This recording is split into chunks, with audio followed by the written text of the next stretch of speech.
další speciál citrónový challenge. Máme tady 3 speciální hosty. Já jsem Marek. Marek, ten náš bratranec a Martina brácha. No. Jak ty máme říkat? Milánek, což je taky můj bratranec. A Martina kamarád, jo. A jo, Martina. Bobeš, to už jste mohli vidět v koncový challenge. A jdeme na to, ne? Ano. Takže počkejte. 3, 2, 1, teď.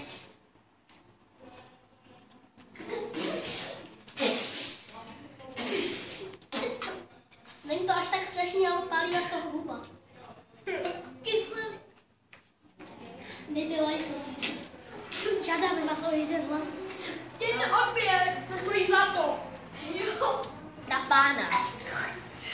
Davidovi to chutná, úplně ještě chce. Já jsem klasy to.